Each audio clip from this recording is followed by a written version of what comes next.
عليكم. waxaan filayaa in dhammaan la wada garanayo waxa uu hargabku yahay. waa xanuun uu fayras keeno oo lagu garto qandho qalqaliyo sandurur sancabud hindhiso madax xanuun caajis iyo murqa xanuun. hargabku waxa kale oo ekaan karaa cudurro kale oo ay ka mid yihiin oof-wareenka, samboorka, neefta, caabuqa sanqada, burukiitada, cuno xanuunka ama quumanka, qaaxada ama tiibishada ama tiibida. haddaba waxaad ogaataa hargabka looma qaato daawo qalajiya ama antibiyootiga maadaama waxa keenaa aysan ahayn bakteriyo oo uu yahay fayras. badanaa hargabku waa xanuun iskiisa iskaga taga qofka. daawooyinka badanaa loo qaatana waa kuwa caawina sida qufaca oo la yareeyo, qandhada oo la jebiyo, hindhisada iyo cuncunka sanka ama dhuunta oo la joojiyo. laakiin markastoo hargabku kugu dhaco waxaad isaga daaweyn kartaa hab dabiiciya adigoon daawo qaadan. aniguna maanta waxaan rabaa in waxyaabaha caafimaad ahaan la ansixiyey oo cilmi baadhis lagu sameeyey oo la og yahay qaabka ay hargabka wax uga taraan inaan idila wadaago.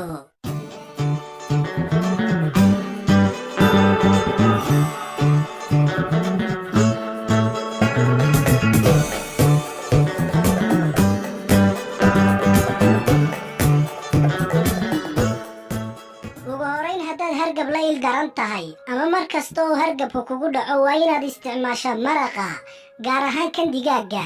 waayo cilmi baadhis lagu soo daabacay joornaalka loo yaqaano chest waxaa lagu xusay in cabidda maraqa kulul oo laga sameeyey khudaar iyo digaag laysku karkariyey inay aad u yarayso faafidda iyo tarmidda jeermiska fayraska ah ee keena hargabka. waxaa kaloo lagu xusay dadka joogteeya cabista maraqa inuu ku yar yahay inuu hargab ku dhaco. dhinaca kalena geedka sanjabiilka ayaa ka mida dhirta la yskaga daaweeye hargabka si dabiiciya. waayo sanjabiilka oo biyo kulul lagu karkariyo kadibna biyaha la cabo waxay joojinaysaa qufaca, cuncunka iyo xanuunka dhuunta. waxay kaloo yaraysaa lalabada.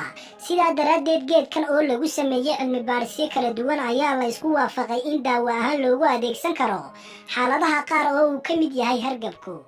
dhinaca kale malabka ayaa isaguna ka mida waxyaabaha dabiiciga ee hargabka aad isaga daaweyn karto. waayo malabku waa daawada aynu ku kalsoonahay oo aan cilmi baadhis inooga baahnayn oo ilaahay subxaana wa tacaala ayaa sheegay in caafimaad walba uu ku jiro. waxayna cilmi baadhayaashu sheegeen in haddii malab iyo liindhanaan lagu darsado koob shaaha oo qandaca ama diiran inuu daawo u yahay hargabka. waxay kaloo cilmi baadhayaal kala sheegeen oo u badnaa dhakhaatiir ku takhasustay cudurrada carruurta in hal qaado oo weyn ama hal malgacad oo weyn oo malaba la siiyo carruurta habeenkii gaar ahaan marka ay seexanayaan inay taasi ka hortegayso qufaca iyo hargabka gaar ahaan carruurta qufaca la soo toosta ee mataga ama cabudhma xilliyada habeenkii. toonta ayaa iyaduna ka mida waxyaabaha lagu daaweeye hargabka. toonta kaama daaweynaysa hargabka keliya ee wayba ka hor tagtaa. toonta waxaa ku jira maado la yidhaahdo alisin. maadadaasina waxay shaqo joojin ku samaysaa dheecaanka fayraska iyo bakteeriyada ay kaga faa'iidaystaan inay xanuuno dhowra ku ridaan qofka. xanuunadaas oo uu ka midka yahay hargabku. markaa waxay dhakhaatiirtu ku talinayaan in toonta lagu darsado cunnada aadna loo badsado xilliyada uu hargabku badan yahay. dhinaca kale fitamiin C-ga ama liinta ayaa ka mida waxyaabahaad isaga daaweyn karta hargabka. maxaa yeelay bambeelada iyo oranjada oo ay ka buuxaan fitamiin C-ga waxay yaraysaa sandururka iyo hindhisada iyo qufaca qalalan iyo afqalaylka.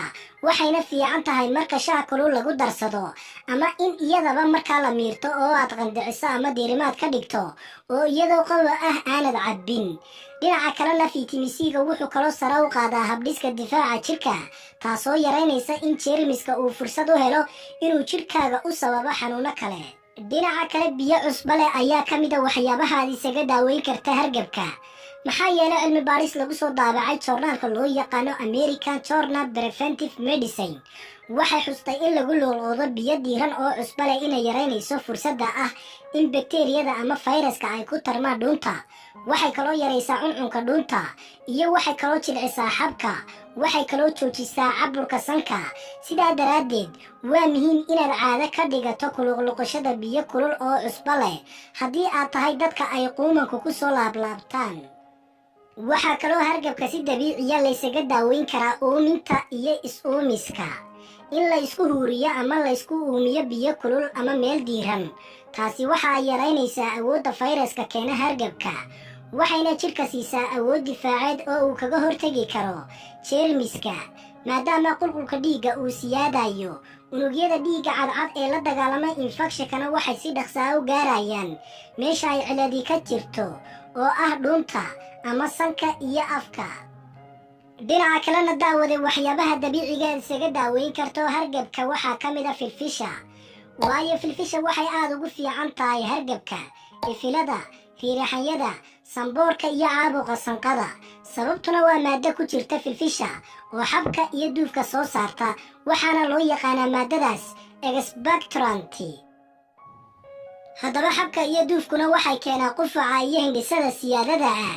sidaa daraaddeed dadka qaba hargabka badana waxay maraqa ku darsadaan filfisha.